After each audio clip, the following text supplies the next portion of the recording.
through. Um, Hey, Mr. Russell, hmm? I don't mean to add a confusion or anything. Is there anything to this idea that, maybe there's an ability to convert to Judaism without converting to the people of Israel? Is there anything to that? I've heard that a few times. I don't have any sourcing. Have you run across anything along those lines? uh, no, not definitely not a full conversion because you have to accept Israel. You have to accept, which is accepting the 613. You have to accept the full spectrum of it.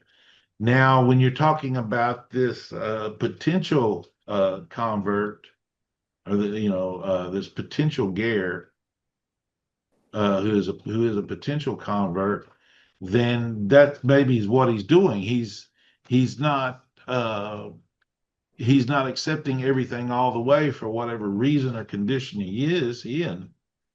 So there is this level of convert that we've looked in these verses and that we found out about, that are identifying that person. The problem today is they're not accepting that person. They're making that person, or they want to accept him in the conditions of a Noahide. Okay. And so a Noahide is this new word that's coming up. And they try to say it's been around a while and all this stuff like that. It's not. It's a Noahide is a manufactured word made out of convenience for these rabbis that were coming across this phenomenon, of how to articulate these people that are connecting to Torah but not converting. Okay. So they have this very same problem. They're just not calling them a proselyte anymore. They're calling them a Noahide. Now the problem that we're seeing with the Noahide uh, is that it's not an established word within scripture, within Torah, within Tanakh, anything. So then the definition of what it is becomes vague, and it has become vague. And what they've added to it was the din of an akum. You know, when you hear these comments that these people make that a Noahide is worthy of death for studying Torah, they are actually putting the din of an akum on the definition of that Noahide.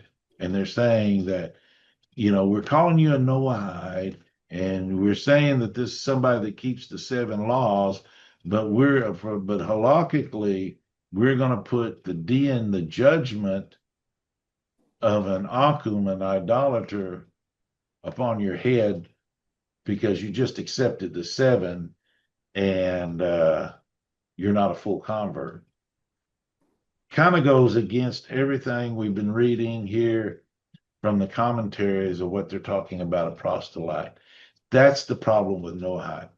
I'm going to read this little footnote here. If the footnote is pertaining to the grain and the challah, is it the grain and use the grain from Israel? Does it apply outside of the states, even if it's a grain that's shipped out of Israel? But anyway, the footnote says, which is to me very profound, it says, even if there is no biblical obligation, and this is where we run into a lot of things, if there is no biblical obligation, there is certainly a rabbinical obligation. And that's where we have the two sides. Well, it didn't say that in the Torah. How come are we doing this? Well, the rabbi says, but the rabbi's saying this, but it's not in the Torah. So this kind of sums that up, that there are certain things that it's at an expense. Yeah, and that's exactly what we're experiencing today with Noahide. Hmm. They're saying, okay, um, Noahide's freaking us out. These guys are studying Torah and doing and building a sukkah and trying to, do Shavuot or whatever, doing the feast. they're doing all this stuff. There's no regulation. We can't keep track of them. They're going everywhere. Some of them are learning Kabbalah and doing all this stuff. That's what's really freaked them out. And so they feel like they have to control them. And so the idea evolved uh, to create this rabbinical fence, call it a Noahide, define Noahide like this. Let's go over here and let's write a book for Noahide Halakha, which really didn't exist. They used a Halakha concerning the din of an Occam and transposed it over onto Noahide and brought them in on that to kind of keep them away. Basically, I think one of the main objectives, and I wasn't in on any of these conferences, so I didn't have a decision to make in it. But I think one of these deals was to control the content in what you studied. Well, that's what I'm saying. It goes back to the rabbinical because it depends on which rabbinical, which rabbi, Yeah. which organization rabbi, whether it's Hasidic or whatever. Right. That's what confuses everybody Right. or so many people. And so that's exactly what they're trying to do, with writing this particular halakhic book and creating this halakha, and then they try to get all these different rabbis to buy in on the book. But when in reality, there's only about 8 rabbis that are trying to push this idea.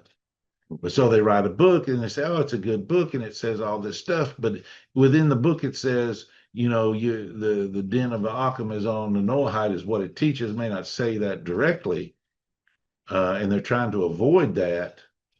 But would you tell someone who has accepted the 7 laws of Noah and who is a righteous person from among the nations that they are susceptible to the death penalty for studying Torah? Is you're putting the din of an Occam on them, and they know that, but they're saying all that. Oh, then they'll go into, well, Occam means this or that, and they go, but it always comes down to the din of an Occam being placed upon you. But what they want to do is get all the other rabbis to accept the book overall, because there's a lot of good stuff in the book. Oh, yeah, well, we like the book. We're going to accept this book. We're accepting this book. So now you get into the deal of accepted halakha. And so now your grandkids are going to say, well, I'm, this righteous person from among the nations. Why can't I study Torah? The rabbis from your grandchildren or your great grandchildren's perspective, they're going to come back and say, oh, well, it's established halakha. It was established by these 8 guys who wrote a book and pushed this idea. And I'm just saying 8 as a theoretical number, not a lot. But they got all these other rabbis to accept it. So then it became accepted halakha. The problem in the whole mechanism was when one particular rabbi did a study on ger and threw a kink in the whole thing by people like us starting reading the stuff about ger and about the ger being this proselyte and this proselyte not being a convert, just like we just studied, just went through, unless he fully converts, unless this proselyte fully converts. And caused all these problems. So now you have, an alternative. And as long as there's an alternative out there, there's no established halakha. But there's an alternative. It's kind of like we see talking about in any discourse within the Talmud. We see one rabbi will say this, And then other rabbis say, Rabbi Akiva comes back and says, oh, they have no portion in the world to come. Mm. Then you see these other rabbis that say, oh, they do have a portion in the world to come, and this is the source for that, and this is the source for it. So then you have, I guess what it is, a machloket, a deal to where, you don't have it established. I mean, So but who's they, sure of that? yeah, they'll go into this deal to where they'll say that it's, the majority. And we got to follow the majority. And so we follow the majority. And like I said, so that's why they get all these rabbis to buy in on this particular book that they call Noahide Halakha. And the majority of rabbis do this, so this is what we accept. So any of this ger business, any of these interpretations, even though we're reading it from the sages, Mm-hmm.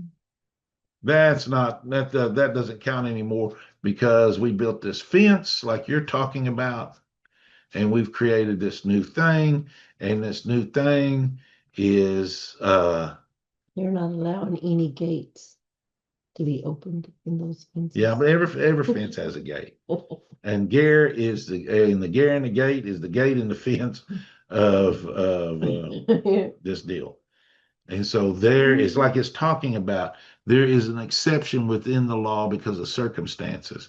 And these circumstances is there is a particular group of people who exceed uh, the normal scope of things and study deeply and are committed, but for whatever reason, never convert, but they're committed to Torah and they're committed to studying. And, they seek rabbinical counsel and guidance and whatever, and they do all of these things. But they're not this baseline convert or Noahide that the halakha is keeping them to. They're just not that person. Is there a lot of Noahides that shouldn't ever get in the same room with the Kabbalistic book? I agree. There's the majority of them need to stay away. They haven't been initiated into it. They hadn't been, taught anything. They haven't, they don't know how to approach it or even look at it. And which is reminded me of something. I'm looking at the book of Kabbalah for the Nations that Rabbi Yitzhak Ginsburg wrote, and I'm thinking about doing a class on it. I just haven't figured out when I'm going to start. I may start Monday. I may record them. I may let people Zoom on it.